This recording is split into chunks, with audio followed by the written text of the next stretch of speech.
Hello, everyone. Welcome to Blacktop Files. Tonight, we bring you 8 disturbing accounts from people who ventured into the remote backcountry of the Great Smoky Mountains and encountered something they can never forget. The Smokies stretch across 500,000 acres of wilderness straddling Tennessee and North Carolina, a place where ancient peaks rise above fog-choked valleys and thousands of miles of trails wind through forests so thick that sunlight barely reaches the ground. It's beautiful, yes, but it's also unforgiving. Every year, people disappear in these mountains. Some are found, many are not. The Park Service will tell you it's the terrain, the weather, simple human error. But the people who've been out there deep in the backcountry where the trails end and the old mountains keep their secrets, they'll tell you something different. They'll tell you there are things in those woods that don't want to be found, and other things that are looking for you. These are their stories, sent to us by people who lived through experiences they still can't fully explain. Some have never told anyone else what happened to them out there. If you're planning a trip to the Smokies, you might want to listen closely.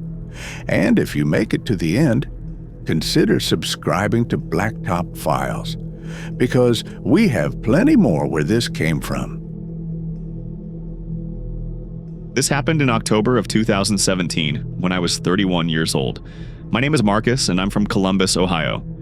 I'd always been an avid hiker, done plenty of long-distance trails, and I'd been wanting to tackle a solo backpacking trip through the Smokies for years. I had a week off work, and I decided this was finally the time.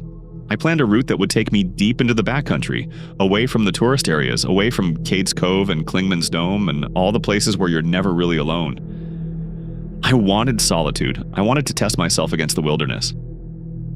Looking back now, I'm not sure what I was trying to prove. I started my hike from the Cosby campground on the Tennessee side, planning to loop through some of the more remote trails in the northeastern section of the park. The weather was perfect that first day, cool and clear, the leaves just starting to turn. I made good time past a few day hikers on the lower sections of the trail, but by late afternoon I was alone. I reached my first campsite, Deer Creek Gap Shelter, just before dusk. It's one of those old stone shelters the Civilian Conservation Corps built back in the 30s. 3 walls and a roof, open to the elements on one side. There was nobody else there, which was exactly what I wanted. I set up my sleeping bag inside the shelter, cooked a simple dinner on my camp stove, and settled in for the night. The forest was incredibly quiet. I'd expected the usual sounds, crickets, owls, maybe the rustle of small animals, but there was almost nothing. Just the wind moving through the trees and the occasional crack of a branch somewhere in the darkness. I told myself it was just the season, that wildlife activity drops off in October. I read for a while by headlamp, then turned in around 9. I woke up sometime in the middle of the night. I don't know what woke me, maybe just the unfamiliarity of sleeping in a shelter instead of a tent, but I was suddenly wide awake. My headlamp was off and the shelter was pitch black except for a faint moonlight coming through the open side. I lay there for a moment, listening. That's when I heard it. Footsteps. Someone was walking around outside the shelter. At first I thought it must be another hiker, someone who'd arrived late and was setting up camp nearby. But the footsteps didn't sound right. They were slow, deliberate, and they seemed to be circling the shelter. I could hear leaves crunching, twigs snapping, a rhythmic pace that suggested someone walking a perimeter. I sat up in my sleeping bag, my heart starting to pound. The footsteps stopped. Everything went silent again. I grabbed my headlamp and turned it on, shining it out into the woods. Nothing. Just trees and shadows and the faint mist that was starting to settle in the gaps between the trunks. I called out, asked if anyone was there. My voice sounded small and swallowed by the forest. No answer. I kept the light on for a few more minutes, scanning the area, but I didn't see anything. Eventually I convinced myself it had been an animal, maybe a deer or a bear passing through, and I lay back down. But I didn't turn the headlamp off. I left it on, pointing out toward the woods, and I kept it on until the battery died about an hour later. I didn't sleep much the rest of that night.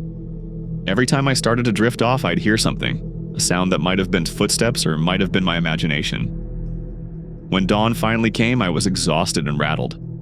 I packed up quickly and continued on my route, telling myself I'd feel better once I got moving, once I had daylight and distance between me and that shelter.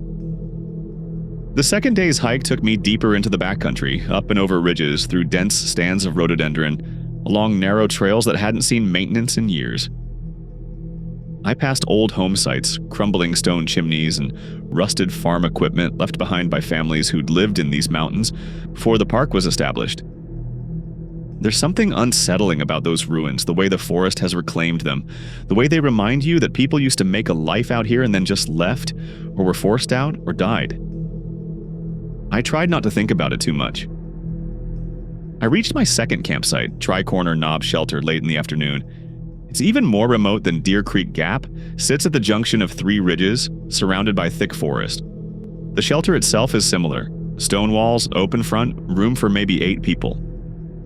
I was alone again. I went through the same routine, set up my gear, cooked dinner, tried to relax, but I couldn't shake the feeling from the night before.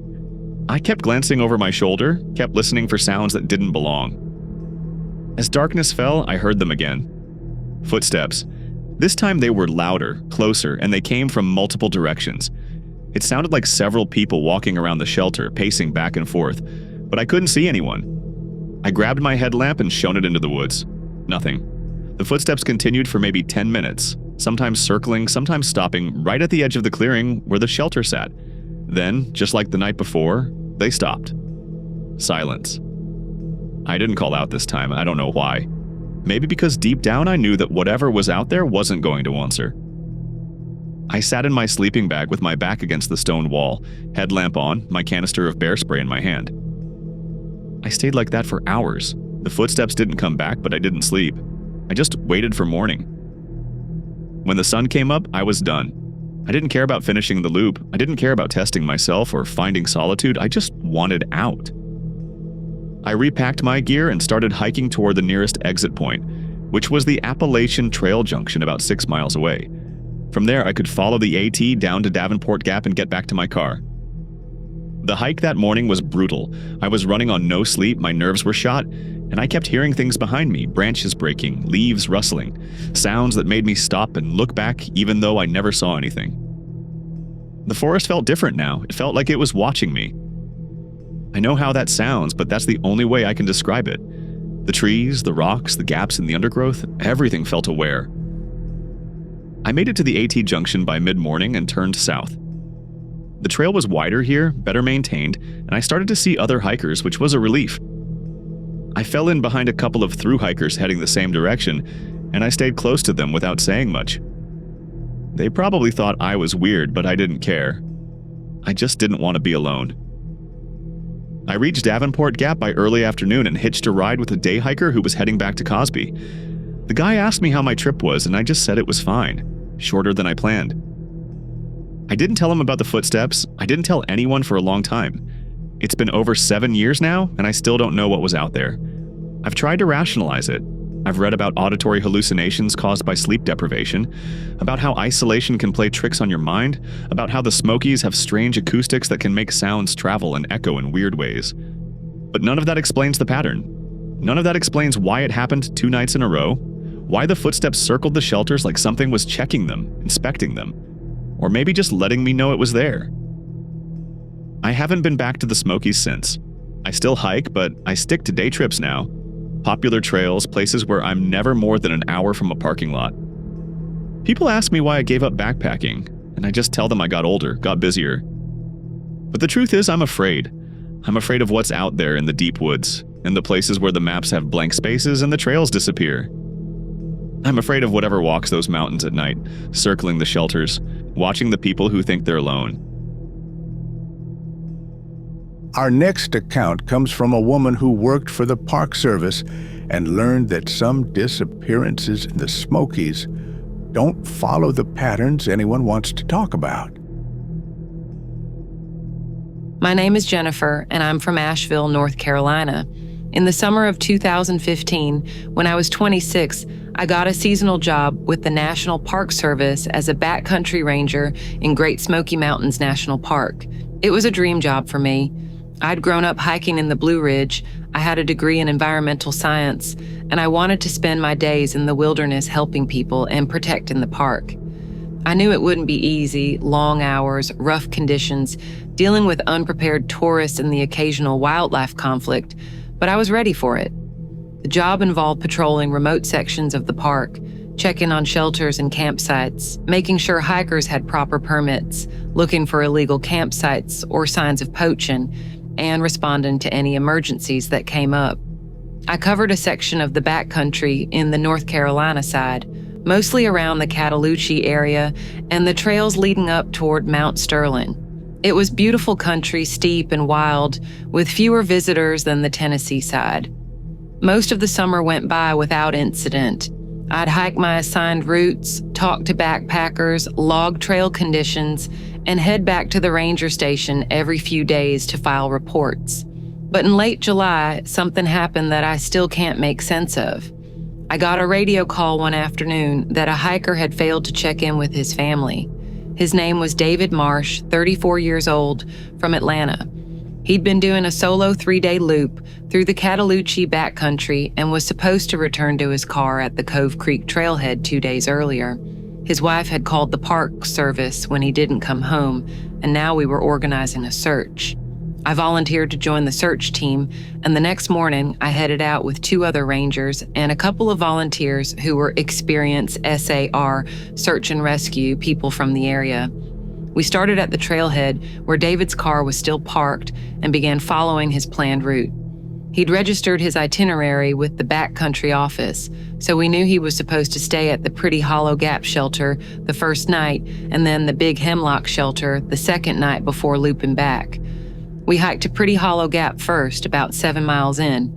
When we got there, we found the logbook that hikers are supposed to sign. David had signed in 2 nights earlier, noted that he'd arrived around 6 in the evening, mentioned the weather was clear. Everything seemed normal. We continued to Big Hemlock, another 6 miles through rough terrain. That shelter sits in a narrow hollow surrounded by thick stands of hemlock and rhododendron, dark even in the middle of the day. When we arrived, we checked the logbook again. David had not signed in. In fact, there was no evidence he'd ever been there. We searched the area around the shelter, looking for any sign that he'd camped nearby, maybe off trail, but we found nothing. That's when things started to feel wrong. If David had made it to Pretty Hollow Gap on his first night, he should have easily made it to Big Hemlock on his second day. The trail between them is well marked, not particularly difficult. There was no reason for him to have gotten lost or to have skipped the shelter. We radioed back to the station and expanded the search. Over the next 2 days, we combed the trails, bushwhacked through the woods, checked every drainage and ridgeline in the area. We brought in a search dog. We had a helicopter do a flyover. Nothing. David Marsh had vanished somewhere between Pretty Hollow Gap and Big Hemlock, and we couldn't find any trace of him. On the 3rd day of the search, I was assigned to recheck the Pretty Hollow Gap area just to make sure we hadn't missed anything. I hiked back out there with another ranger, a guy named Tom, who'd been with the Park Service for over a decade. We went through the shelter again, examined the surrounding woods, and then Tom suggested we check the old logging road that used to run parallel to the trail, about half a mile to the east. It wasn't on David's planned route, but it was possible he'd wandered off trail and stumbled onto it. We bushwhacked through thick undergrowth to reach the old road. It was barely recognizable, overgrown with saplings and vines, but you could still see the trace of it. A slight depression in the forest floor, a line of disturbed vegetation. We followed it for maybe a 1/4 mile, and that's when we found the backpack. It was sitting in the middle of the old road, upright, like someone had carefully placed it there. It was David's. We could tell from the tags and the gear attached to it. Tom and I stopped and stared at it for a long moment. It felt wrong. If David had gotten lost and ditched his pack for some reason, it wouldn't be sitting there like that. It would be thrown down or torn open, or at least lying on its side. This looked staged. Tom radioed it in, and within an hour we had a full team at the site. They went through the backpack carefully. All of David's gear was inside: his tent, his sleeping bag, his food, his water filter, his first aid kit, his wallet, his phone, which was dead. Everything was there. His clothes weren't even dirty.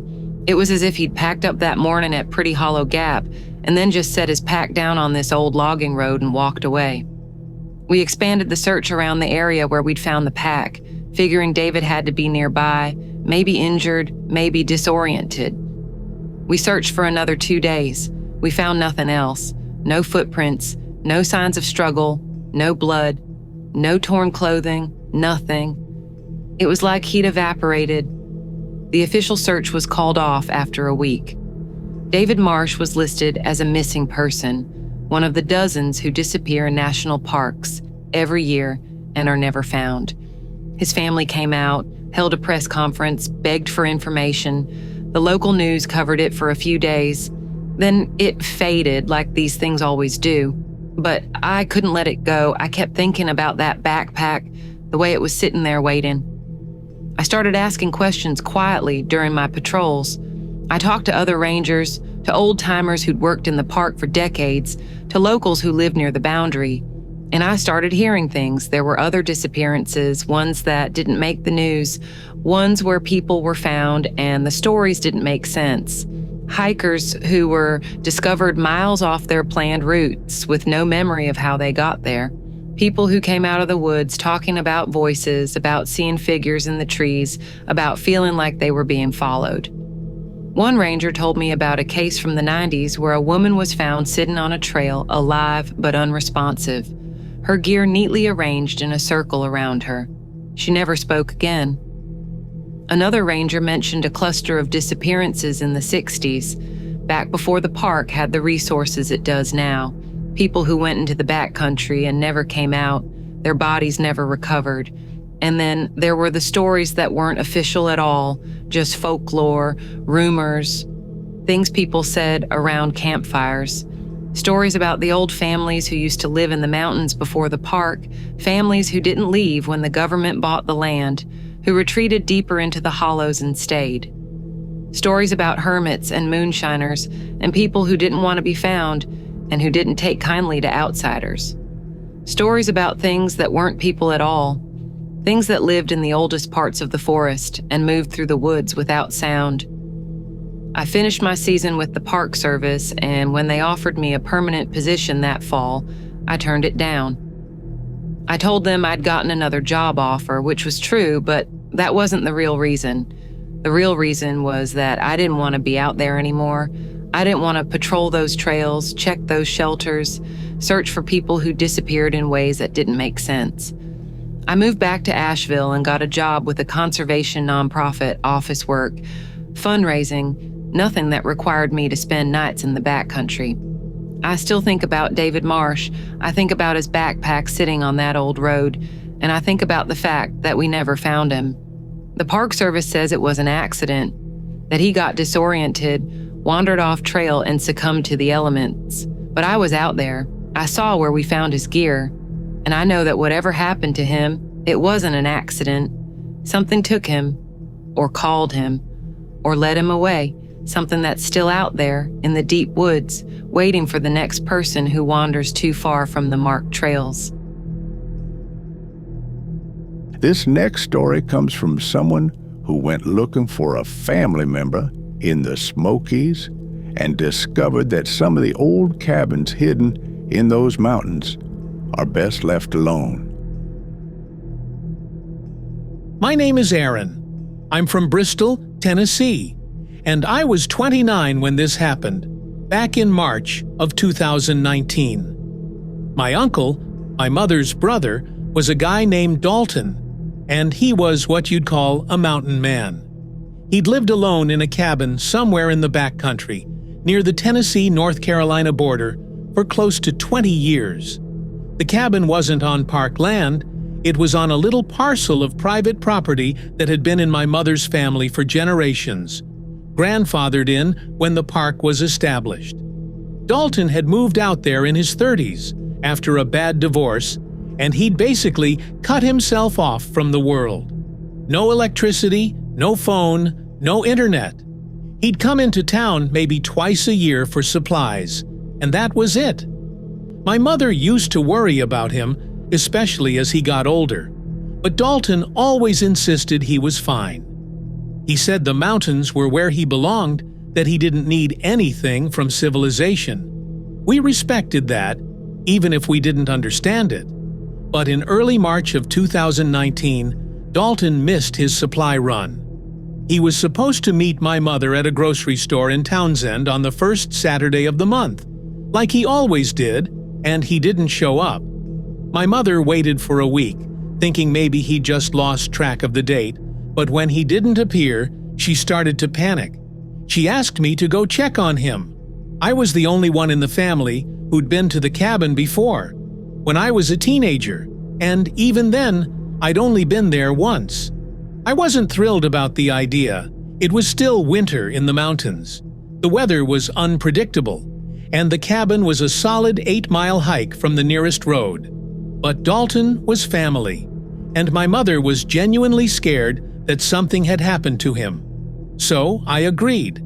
I drove out to the trailhead on a Thursday morning. It wasn't really a trailhead, just a spot where a gravel Forest Service road dead-ended into the woods. I parked my truck, loaded up a backpack with food, water, and a first aid kit, and started hiking. The route to Dalton's cabin wasn't on any map.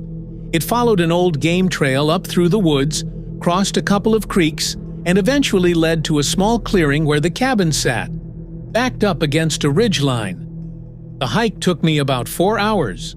The weather was cold, mid-30s, with patches of old snow still on the ground in the shaded areas. The woods were quiet, bare trees and gray skies, no birds, no signs of wildlife. I remember thinking it felt dead, like the forest was holding its breath. When I finally reached the clearing, I saw the cabin. It looked the same as I remembered, a small log structure with a stone chimney, a covered porch, a metal roof. But something was off. There was no smoke coming from the chimney, and the door was standing open. I called out for Dalton as I approached. No answer. I stepped onto the porch and looked inside. The cabin was one room, a bed in the corner, a wood stove, a table, some shelves with canned goods and supplies. Everything was neat, orderly, the way Dalton kept it. But he wasn't there. I went inside and looked around. His coat was hanging on a peg by the door. His boots were by the stove. It looked like he'd just stepped out for a moment, except the stove was cold, and there was a thin layer of dust on the table. I checked the shed behind the cabin, where Dalton kept his tools and firewood. Everything was there, including his axe and his rifle. I walked around the clearing, calling his name, looking for any sign of where he might have gone. Nothing. It was like he'd vanished. I decided to wait, thinking maybe he'd gone for a walk and would come back. I built a fire in the stove, made some coffee from the supplies in the cabin, and sat down to warm up. That's when I noticed the notebook on the table. It was a journal Dalton kept, just notes about the weather, things he'd seen in the woods, maintenance he'd done on the cabin. I flipped through it. The last entry was dated 2 weeks earlier, mid-February. It said, "Heard them again last night, closer this time. Need to stay inside after dark." That made my skin crawl. I kept reading, flipping back through the previous entries. There were more mentions scattered over the past few months. Footsteps on the ridge. Voices in the woods, can't make out the words. Something watching the cabin. Dalton's handwriting got shakier as the entries went on, the notes more frantic. The last few pages were just scratched out lines, almost illegible, but I could make out a few phrases. They want me to come and can't let them in. I sat there with that journal in my hands, and I felt cold all over. I didn't know what to make of it. Dalton had lived out here alone for 2 decades. Maybe he'd started to lose it, started imagining things. Or maybe there was something to it. I thought about the way the woods had felt on my hike in, the silence, the sense that something was watching.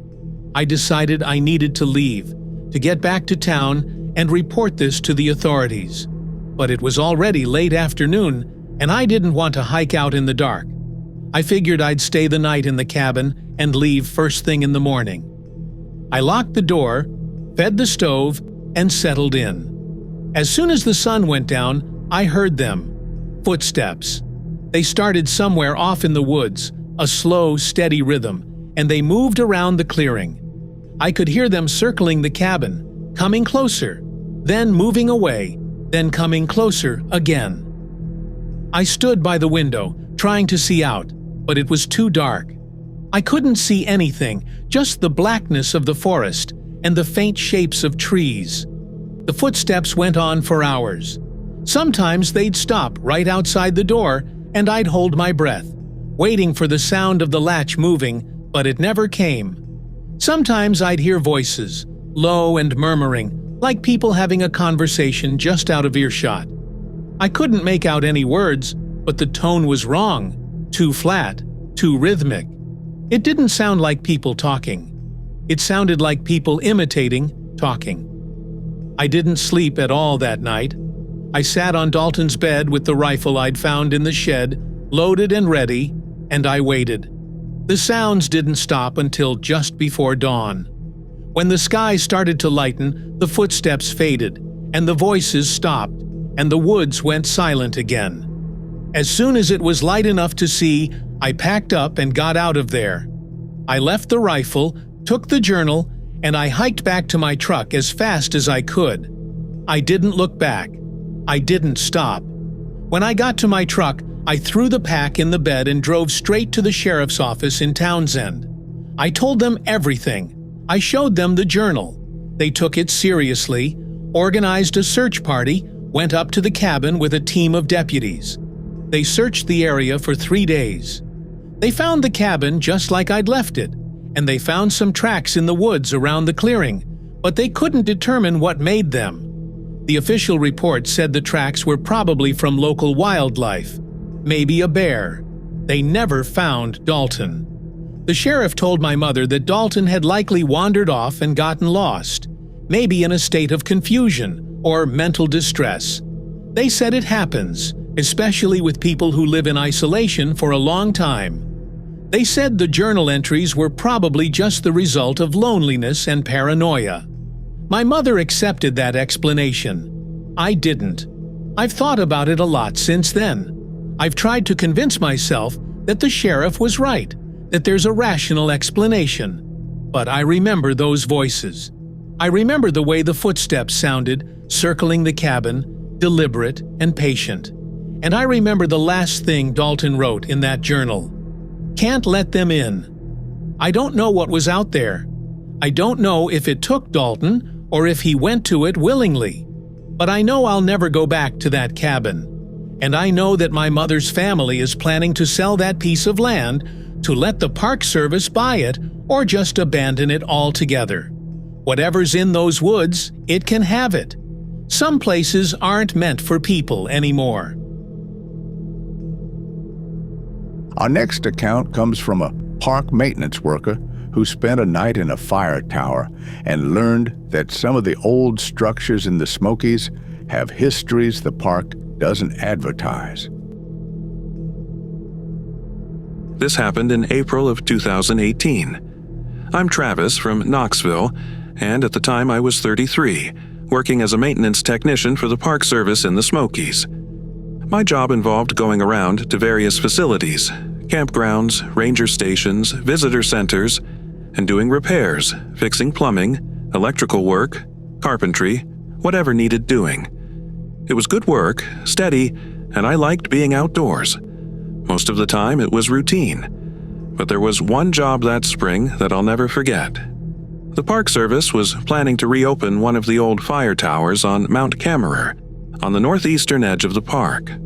The tower had been built in the 30s, a wooden structure with an observation deck on top, perched on a rocky summit with a view that stretched for miles.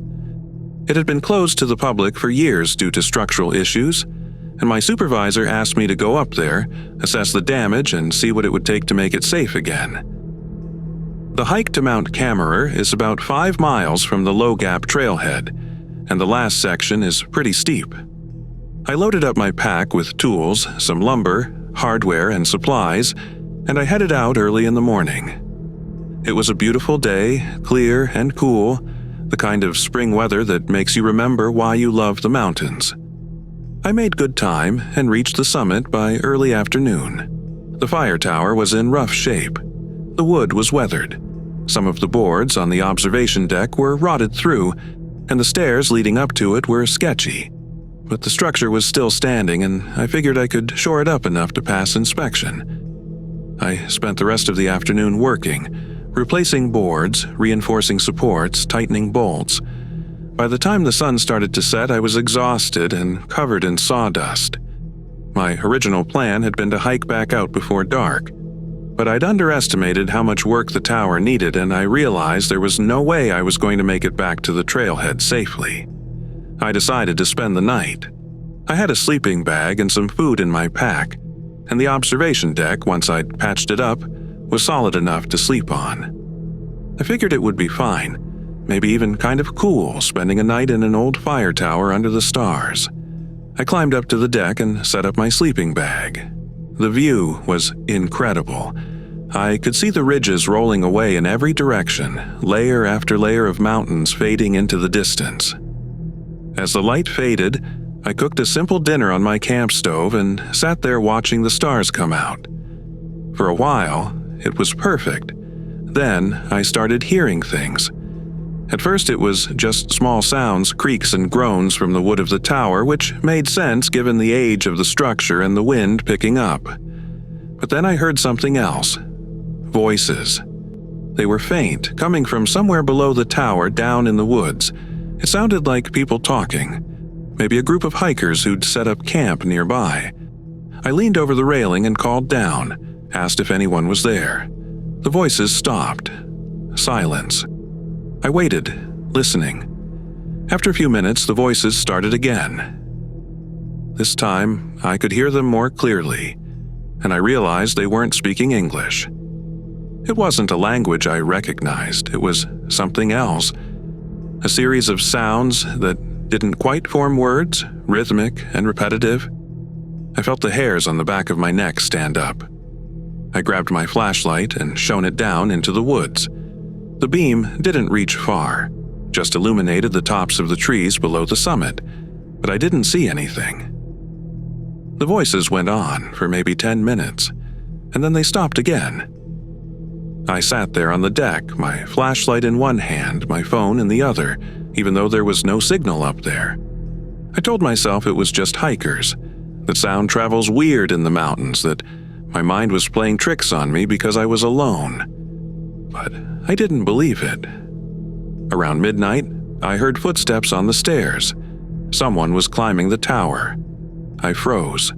The steps were slow and steady, one at a time, creaking on the old wood.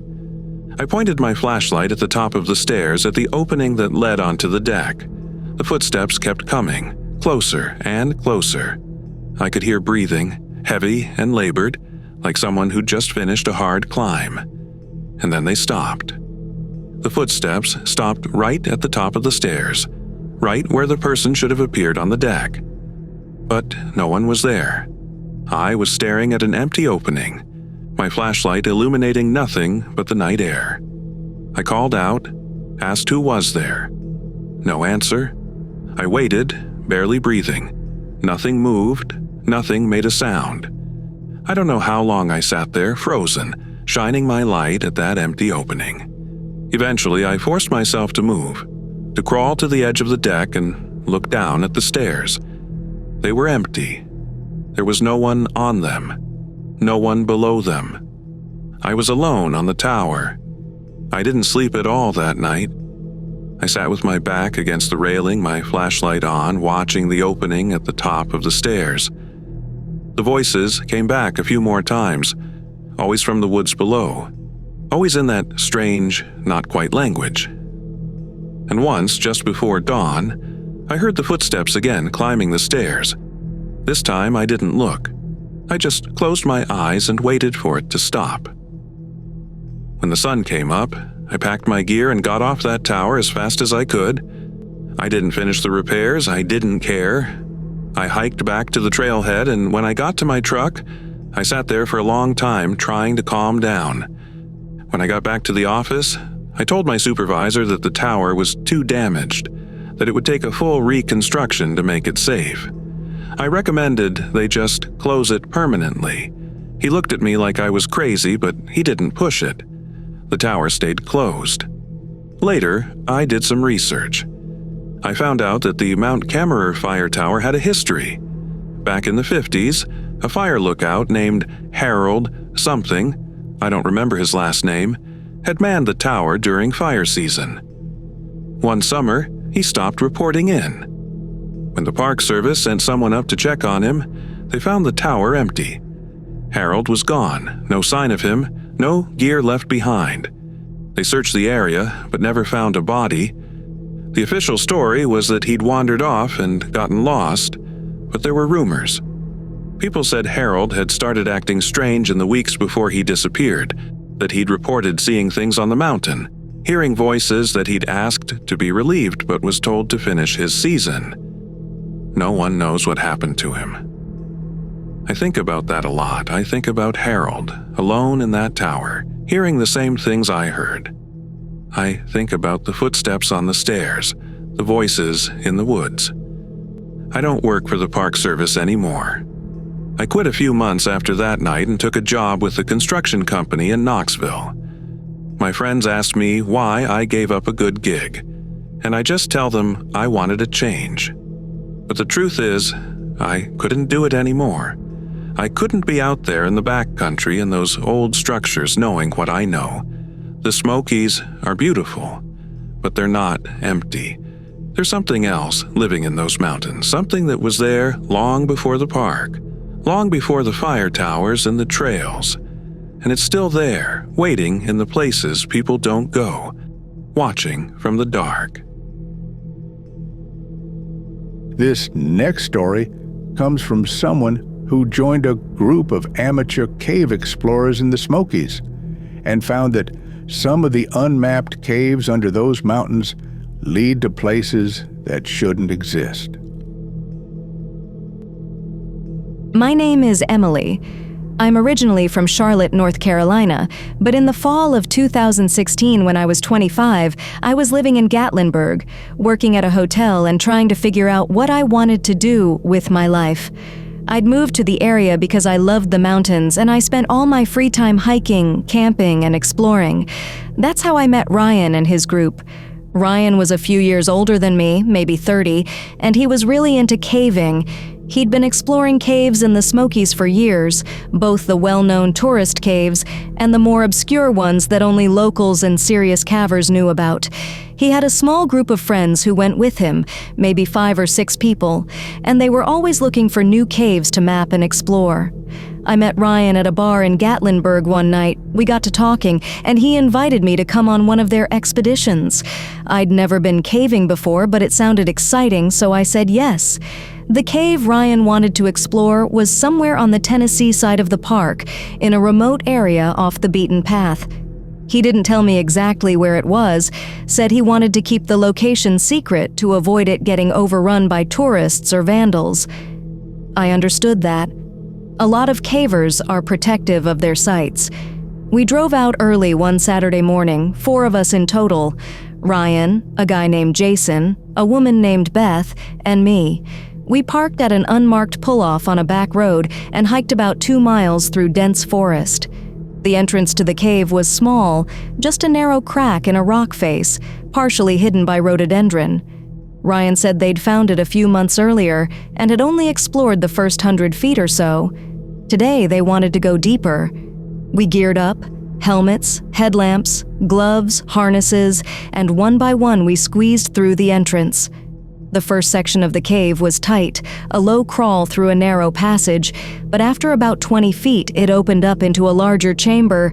We stood up, brushed off the dirt, and looked around.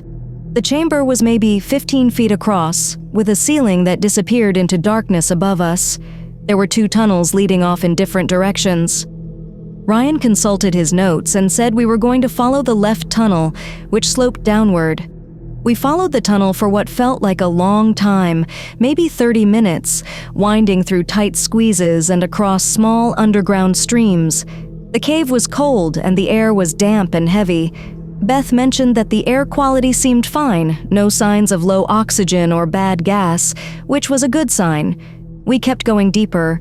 Eventually, the tunnel opened into another chamber, much larger than the first. Our headlamps couldn't reach the far walls, and when Jason threw a rock, it took several seconds before we heard it land. Ryan said this was farther than they'd been before, that everything from here on was unexplored. He seemed excited, but I was starting to feel uneasy. There was something about the cave that felt wrong, the way the darkness pressed in around the beams of our lights, the way sound seemed to get swallowed up. We picked a direction and kept going. The cave started to change. The walls became smoother, almost polished, and the passages were more uniform, less like natural formations. Ryan commented that it looked man-made, like old mine tunnels, but none of us knew of any mining operations in this part of the park. We found markings on the walls, symbols carved into the rock. They didn't look modern. They looked old, weathered, worn down by time. Beth took pictures, and we kept moving. That's when we found the room. It was a perfect square, maybe 20 feet on each side, with a flat ceiling and smooth walls. In the center of the room was a stone table, or altar. I'm not sure what to call it. It was a slab of rock, roughly waist-high, with more of those symbols carved into its surface. The air in the room felt different, thicker, and I noticed that my headlamp was flickering. Ryan approached the altar and ran his hand over the symbols. He said he didn't recognize them, that they didn't match any Native American petroglyphs he'd seen. Jason suggested we should leave, that this felt like a sacred site or something we shouldn't disturb. I agreed. I wanted to get out of there, but Ryan insisted we at least document it, take pictures, make notes.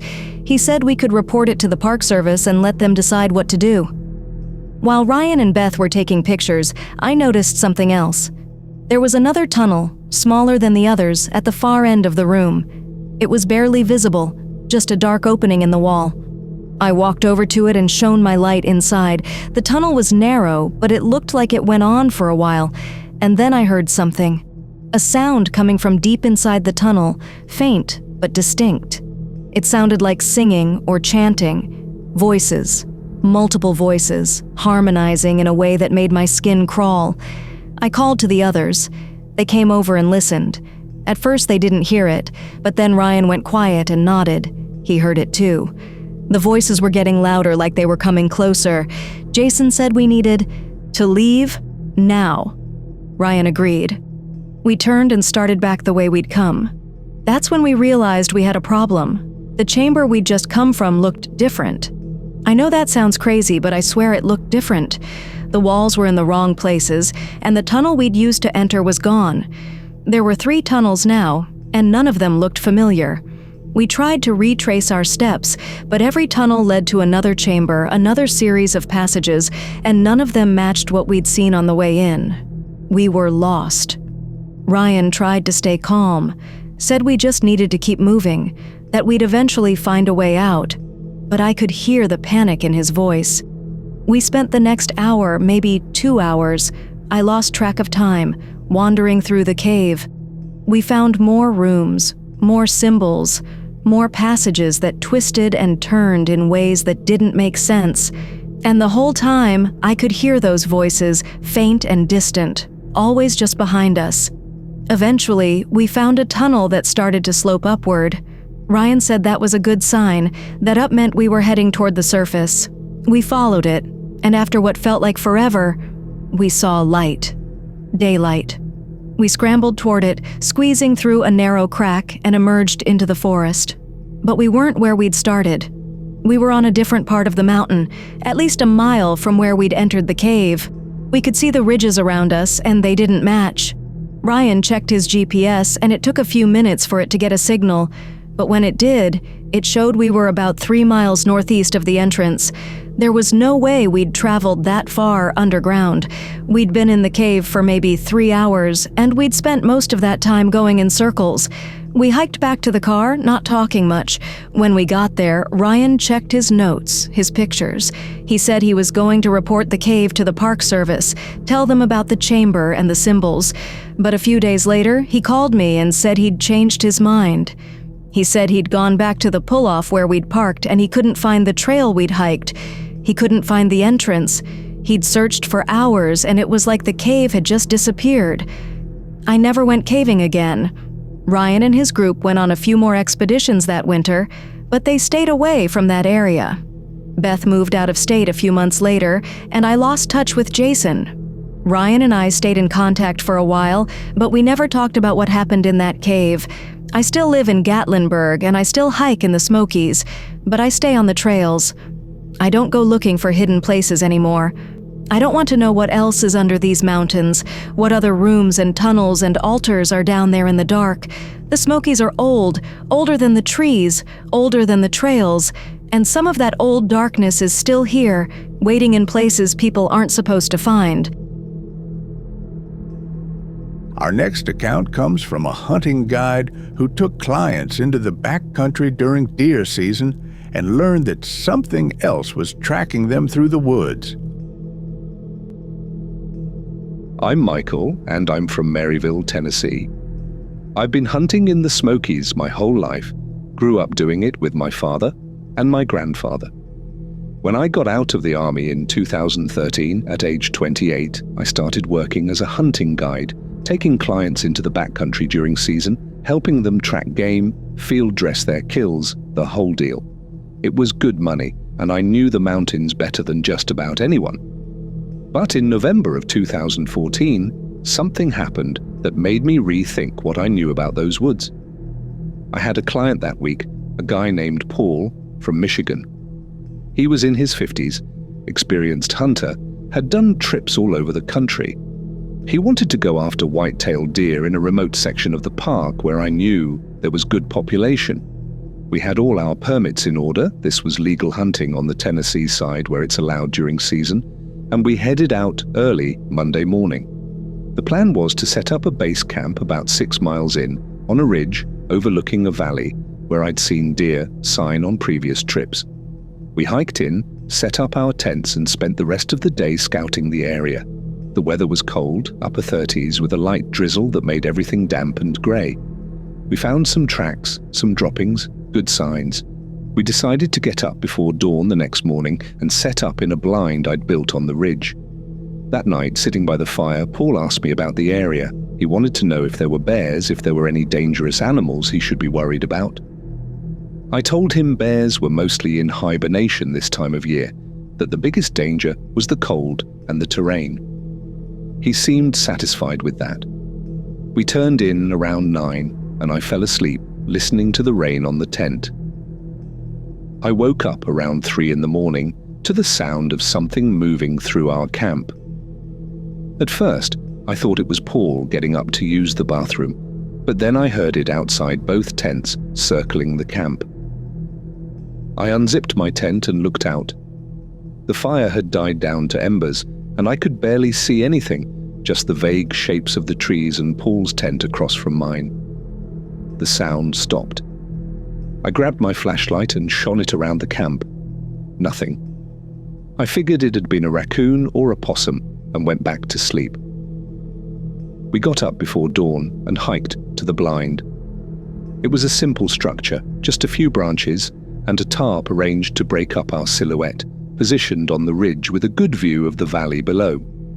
We settled in and waited for sunrise. The woods were quiet, that deep quiet you get in the mountains on a cold morning. As the light came up, we started glassing the valley looking for movement. Around 8, Paul spotted something. A deer, a nice buck, moving through the trees at the far end of the valley. We watched it for a few minutes, and Paul decided he wanted to try for it. We left the blind and started working our way down into the valley, moving slow and quiet.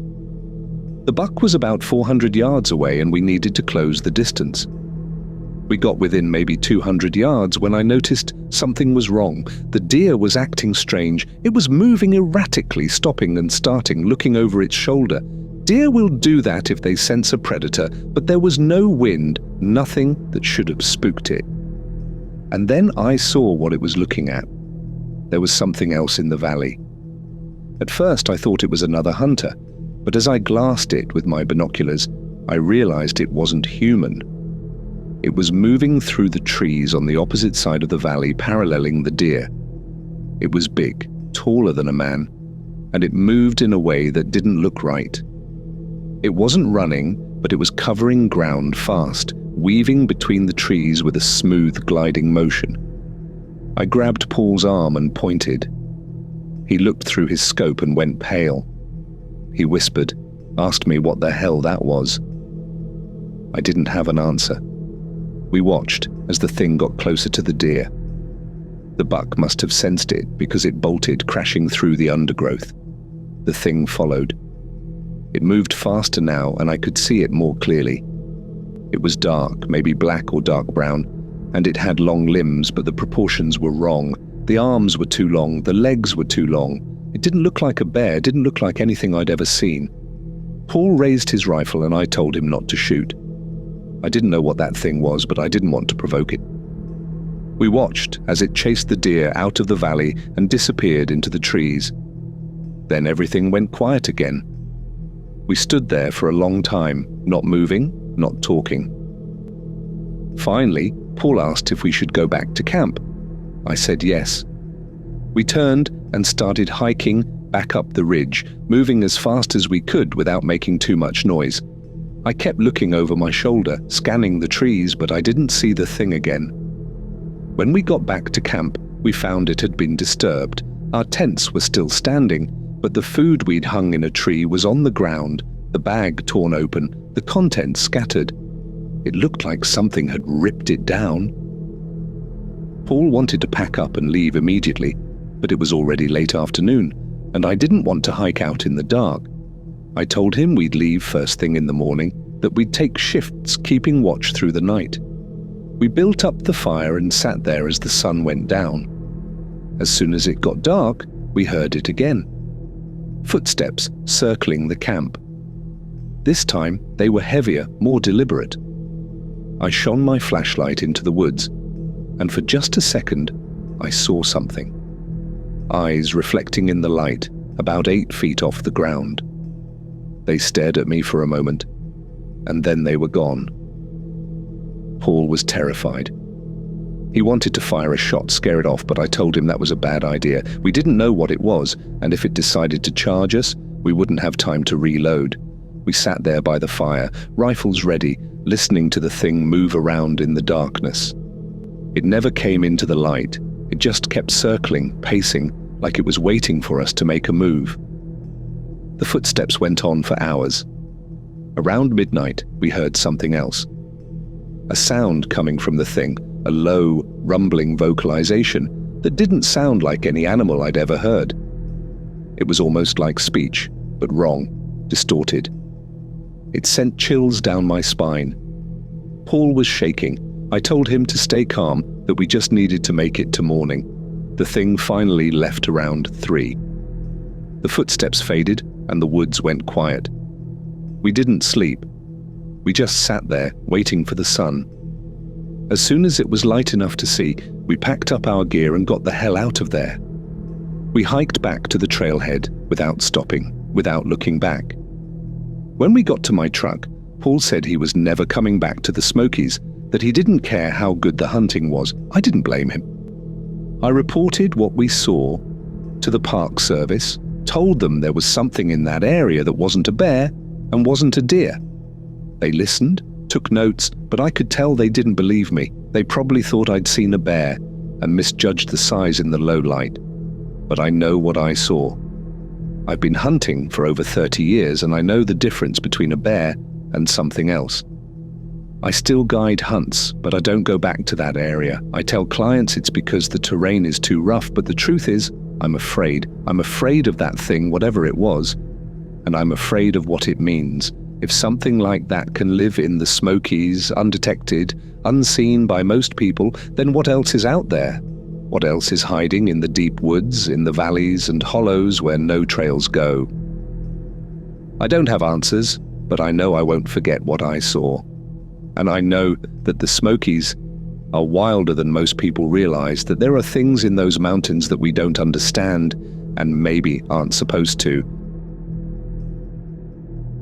This next story comes from someone who worked at a remote campground in the Smokies and discovered that some visitors to the park aren't what they seem.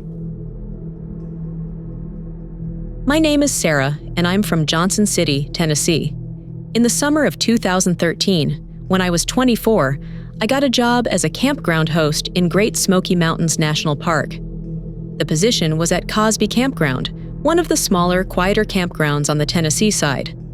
My job was to check in campers, collect fees, answer questions, and keep an eye on the place. I lived in a small RV provided by the park, parked in a designated site at the edge of the campground. It was a peaceful gig, and I enjoyed it for the most part. The campground had about 150 sites, spread out through the woods, with loops and access roads connecting them. During the week, it was usually pretty empty, but on weekends, it would fill up with families, retirees, hikers starting their trips into the backcountry. Most people were friendly, respectful, but there was one weekend in late July that I'll never forget. It was a Friday evening, and the campground was about half full. I was making my rounds, checking sites, making sure people had paid, when I noticed a group that had just arrived and set up in Site 47, down in one of the lower loops. There were 5 of them, 3 men and 2 women, all in their 30s or 40s. They had a couple of tents and a van, and they were setting up a large tarp over a picnic table. They seemed normal enough, quiet, keeping to themselves, but something about them felt off. They were too quiet, if that makes sense. Usually when groups arrive, there's talking, laughing, the sounds of people organizing gear and getting settled. But this group moved in near silence. They didn't speak to each other. They just went through the motions of setting up camp, like they were following a script. I walked over to their site to check if they needed anything and to make sure they'd registered. One of the men, tall with a shaved head and a blank expression, met me at the edge of the site. I asked if they'd checked in at the host site, and he nodded. I asked if they needed firewood or had any questions. He shook his head. He didn't say a word. He just stared at me with this empty look, and after a few seconds, I felt uncomfortable and walked away. That night, I was in my RV, catching up on some reading, when I heard sounds coming from Site 47. It was after 10, past the campground's quiet hours, and I was about to go down there and ask them to keep it down. But then I listened more carefully. It wasn't music or conversation. It was chanting. Low, rhythmic chanting, multiple voices in unison. I couldn't make out the words, but the sound was unsettling, almost hypnotic. I grabbed my flashlight and walked down to the lower loop. As I got closer to Site 47, I could see the glow of a fire through the trees, and the chanting got louder. I hesitated at the edge of the site. I didn't want to interrupt whatever they were doing, but it was my job to enforce the campground rules, and if they were being too loud, I needed to say something. I stepped into the site and shone my flashlight toward the fire. The group was standing in a circle around the fire, holding hands, all facing inward. They were chanting in a language I didn't recognize, their voices rising and falling in a pattern that made my skin crawl. I called out, asked them to keep it down, that other campers were trying to sleep. They stopped chanting and turned to look at me, all 5 of them, at the same time, in perfect synchronization. They didn't say anything, they just stared. Their faces were expressionless, and their eyes reflected the firelight in a way that looked wrong, too bright, almost glowing. I felt a wave of fear wash over me. I took a step back and told them again, more firmly, that they needed to be quiet. The tall man with the shaved head spoke. His voice was flat, emotionless. He said, "We'll be quiet." The others didn't move, didn't blink. I nodded and left, walking quickly back to my RV. My hands were shaking. I didn't sleep much that night. I kept the door of the RV locked and the lights on. Around 3 in the morning, I heard footsteps outside, slow and deliberate, circling the RV. I looked out the window, but didn't see anyone. The footsteps went on for maybe 5 minutes, and then they stopped. Everything went quiet again. The next morning, I checked Site 47. They were gone. The tents, the van, the tarp, all of it. The site was completely empty, and it looked like it had been cleaned meticulously. There was no trash, no sign that anyone had been there. Even the fire pit was spotless, no ash, no charred logs, nothing. I checked the registration records. Site 47 hadn't been reserved. There was no record of anyone checking in. I reported it to my supervisor, told him what I'd seen. He seemed concerned, but said it was probably just some people who'd snuck in without paying and left early to avoid being caught. He said it happens sometimes. I didn't argue, but I knew it was more than that. I knew those people weren't just trying to camp for free. I asked around, talked to some of the other park employees, and one of the rangers told me something that made my blood run cold. He said that over the years, there had been reports of groups like that in the Smokies, people who showed up at remote campsites, performed some kind of ritual, and then disappeared. No one knew who they were or what they were doing, but the reports were consistent. Groups of 5 or 6 people, always silent, always chanting around a fire, always gone by morning. I finished out my season as a campground host, but I requested a different location the next summer. I didn't want to go back to Cosby. I didn't want to risk running into that group again, or another group like them. And I started locking my doors at night, even when I wasn't in the campground. I started looking over my shoulder when I was alone. I don't know who those people were. I don't know what they were doing in the woods, what kind of ritual they were performing, or why they disappeared without a trace. But I know they weren't normal campers. And I know that the Smokies attract more than just tourists and hikers. They attract people who are looking for something, people who know about the old places, the hidden places, the places where the rules are different. And whatever they're doing out there, it's not something the rest of us are meant to see. Our final story tonight comes from a wildlife biologist who was studying black bears in the Smokies and encountered something in the forest that made her question everything she thought she knew about the natural world.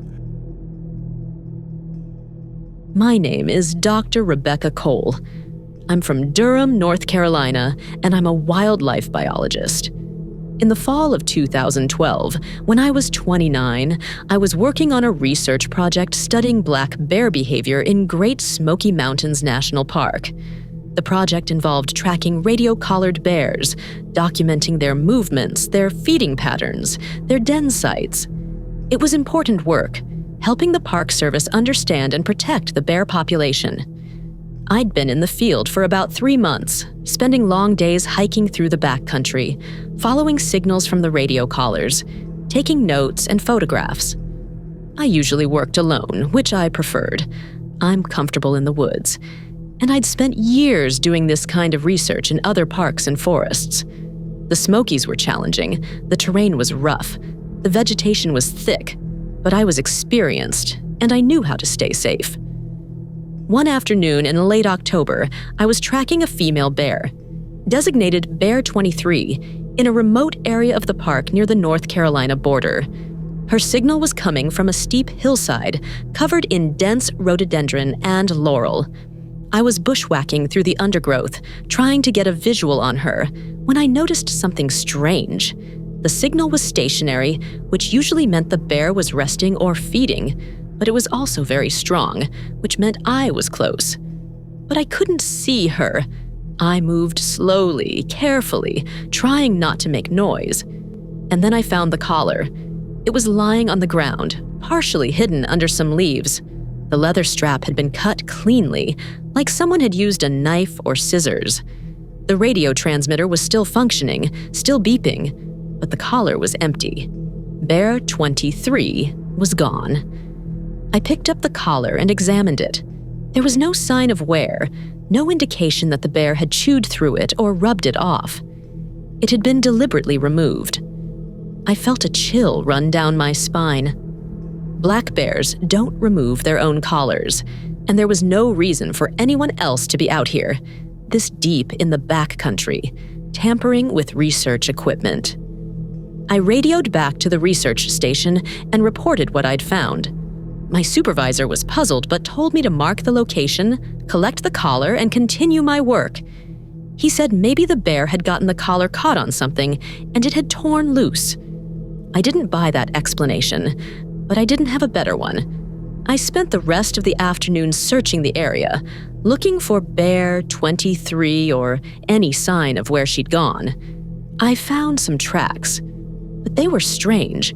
They looked like bear tracks, but they were larger than they should have been, and the spacing was off, like the bear had been walking on its hind legs for an extended distance. Black bears will stand on their hind legs to reach food or to get a better view, but they don't walk that way for long. These tracks suggested otherwise. I followed the tracks for maybe half a mile, and they led to a small clearing where I found something that made no sense. In the center of the clearing was a circle of stones, arranged deliberately, each stone about the size of a basketball. And in the center of the circle was a pile of bones. Deer bones, from the looks of it, but they'd been arranged in a pattern, almost like a sculpture. Skulls, ribs, leg bones, all stacked and positioned with care. I've spent my entire career studying wildlife, and I've never seen anything like that. Bears don't arrange bones. They scatter them, break them apart to get at the marrow, leave them where they fall. This was something else. This was intentional. I took photographs, documented the location, and then I got out of there. I hiked back to my truck as fast as I could, and I didn't stop until I was on the main road. When I got back to the research station, I showed my supervisor the photos. He was as baffled as I was. He said he'd report it to the Park Service, that maybe it was some kind of illegal hunting or poaching activity. But I knew it wasn't that. Poachers don't build stone circles and arrange bones in patterns. A few days later, I was back in the field, tracking a different bear, when I heard something behind me. I turned and saw a figure standing in the trees, maybe 50 yards away. It was tall, taller than a person, and it was dark, covered in what looked like fur or hair. I thought it was a bear at first, but then it moved, and I realized it was standing upright, on two legs, and it was watching me. I froze. We stared at each other for what felt like an eternity, and then it turned and walked away, deeper into the forest, moving with a smooth, steady gait that didn't look like any animal I'd ever seen. I wanted to follow it, to see where it went, but I was terrified. I just stood there, shaking, until it disappeared into the trees. I didn't tell anyone about that encounter. I knew how it would sound. I knew people would think I'd seen a bear and misjudged its size or its posture, or that I'd imagined the whole thing. But I know what I saw. I've seen hundreds of bears in the wild, and that wasn't a bear. That was something else. I finished my research project that winter, but I didn't return to the Smokies. I took a position at a university, shifted my focus to lab work, data analysis, things that didn't require me to spend weeks alone in the backcountry. My colleagues asked why I'd given up field work, and I just said I wanted a change, that I was getting older, that I wanted more stability. But the truth is, I was afraid. I was afraid of what I'd seen in those woods, and I was afraid of what it meant. I've spent a lot of time since then reading about cryptozoology, about reports of large bipedal creatures in the Appalachians, about the legends of wild men and wood apes that go back centuries. I've read the reports from other researchers, other hikers, other people who've seen things they can't explain. And I've come to believe that there's something living in the Smokies, something that's been there for a very long time, something that knows how to stay hidden. I don't know what it is. I don't know if it's a species we haven't classified, a remnant population of something thought to be extinct, or something else entirely. But I know it's real. I know it removed Bear 23's collar. I know it built that stone circle. I know it watched me from the trees. And I know that the Smokies are more than just a national park. They're a refuge for things we don't understand, for creatures that exist in the spaces between our knowledge and our fear. I won't go back there. I've made my peace with that. But sometimes, late at night, I think about that figure in the trees, and I wonder if it's still out there, still watching, still waiting.